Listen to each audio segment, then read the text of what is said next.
ದಾವಣಗೆರೆ ದಕ್ಷಿಣ ಕ್ಷೇತ್ರದಲ್ಲಿ ಕೇಸರಿ ಪಡೆ ಅಬ್ಬರದ ಪ್ರಚಾರ ನಡೆಸಿದೆ. ಬಿಜೆಪಿ ಅಭ್ಯರ್ಥಿ ಪರ ವಿಜೇಂದ್ರ ಕುಮಾರಸ್ವಾಮಿ ಕ್ಯಾಂಪೇನ್ ಮಾಡಿದರು. ಹಿಂದುಳಿದ ವರ್ಗಗಳ ನಡೆ ಬಿಜೆಪಿ ಕಡೆ ಅಂತ ಪಾದಯಾತ್ರೆ ನಡೆಯಿತು. ಗೆಲುವಿನ ವಿಶ್ವಾಸವನ್ನ ವ್ಯಕ್ತಪಡಿಸಿದ್ರು ಶ್ರೀನಿವಾಸ್ ದಾಸಕರಿಯಪ್ಪ. ಹೋದಲ್ಲೆಲ್ಲ ಒಳ್ಳೆ ರೆಸ್ಪಾನ್ಸ್ ಸಿಗ್ತಾ ಇದೆ, ಗೆದ್ದೇ ಗೆಲ್ತೀನಿ ಅಂತ ಏಷ್ಯಾನೆಟ್ ಸುವರ್ಣ ನ್ಯೂಸ್ಗೆ ಶ್ರೀನಿವಾಸ್ ದಾಸಕರಿಯಪ್ಪ ಹೇಳಿಕೆ ನೀಡಿದ್ದಾರೆ. ದಾವಣಗೆರೆ ದಕ್ಷಿಣ ಕ್ಷೇತ್ರದ ಚಿತ್ರಣ ಇದು. ಬಿಜೆಪಿ ಅಬ್ಬರದ ಪ್ರಚಾರ ನಡೆಸ್ತಾ ಇದೆ. ಈ ಬಾರಿ ಬಿಜೆಪಿ ಗೆದ್ದೇ ಗೆಲ್ಲತ್ತೆ ಅನ್ನೋ ವಿಶ್ವಾಸದಲ್ಲಿ ಪಕ್ಷ ಇದೆ. ಅಭ್ಯರ್ಥಿ ಕೂಡ ಅದೇ ವಿಶ್ವಾಸವನ್ನ ವ್ಯಕ್ತಪಡಿಸಿದ್ರು.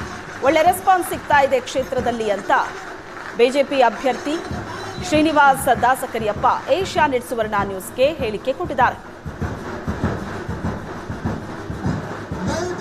ದಾವಣಗೆರೆ ದಕ್ಷಿಣ ವಿಧಾನಸಭಾ ಕ್ಷೇತ್ರದಲ್ಲಿ ಬಿರುಸಿನ ಪ್ರಚಾರ ಕೈಗೊಂಡಿರುವಂತಹ ಬಿಜೆಪಿ ಅಭ್ಯರ್ಥಿ ಶ್ರೀನಿವಾಸ್ ದಾಸಕರಿಯಪ್ಪ ಇಂದು ದಾವಣಗೆರೆ ದಕ್ಷಿಣ ವಿಧಾನಸಭಾ ಕ್ಷೇತ್ರ ವ್ಯಾಪ್ತಿಯ ಗಾಂಧಿನಗರದಲ್ಲಿ ಮನೆ ಮನೆಗೆ ತೆರಳಿ ಪ್ರಚಾರವನ್ನ ಮಾಡ್ತಾ ಇದ್ದಾರೆ, ಮತಯಾಚನೆಯನ್ನ ಮಾಡ್ತಾ ಇದ್ದಾರೆ.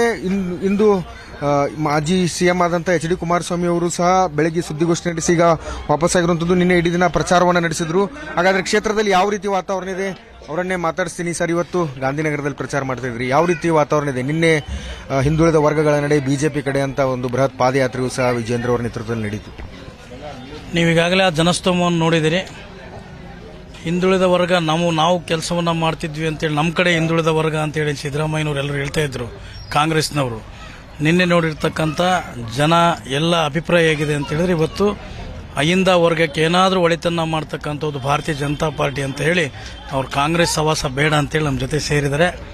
ಕೌಟೆಯಲ್ಲಿ ಅವರು ಮತ್ತು ರಾಜನಹಳ್ಳಿ ಶಿವಣ್ಣ ಅವರ ನೇತೃತ್ವದಲ್ಲಿ ನಿನ್ನೆ ಹಿಂದುಳಿದ ನಡೆಗೆ ಬಿಜೆಪಿ ಕಡೆ ಅಂತಕ್ಕಂಥದ್ದು ಪಾದಯಾತ್ರೆ ರಾಜ್ಯ ಅಧ್ಯಕ್ಷ ವಿಜೇಂದ್ರನವರ ನೇತೃತ್ವದಲ್ಲಿ ಅವರೇ ಹೆಜ್ಜೆ ಹಾಕಿ ಕಾರ್ಯಕರ್ತರ ಜೊತೆಗೂಡಿ ಇವತ್ತು ಕಾರ್ಯಕ್ರಮವನ್ನು ಮುಗಿಸಿಕೊಟ್ಟಿದ್ದಾರೆ. ರಾಜ್ಯ ಸರ್ಕಾರದ ಇಡೀ ಸಂಪುಟ ಸದಸ್ಯರು ಇಲ್ಲಿ ಆಗಮಿಸಿದ್ದಾರೆ.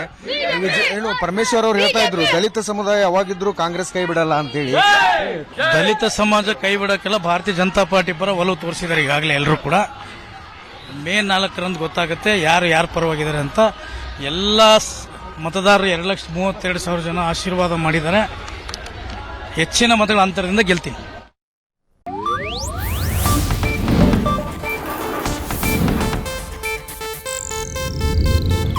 ಇದು ಏಷ್ಯಾನೆಟ್ ನ್ಯೂಸ್ ನೆಟ್ವರ್ಕ್ ಪ್ರಸ್ತುತಿ.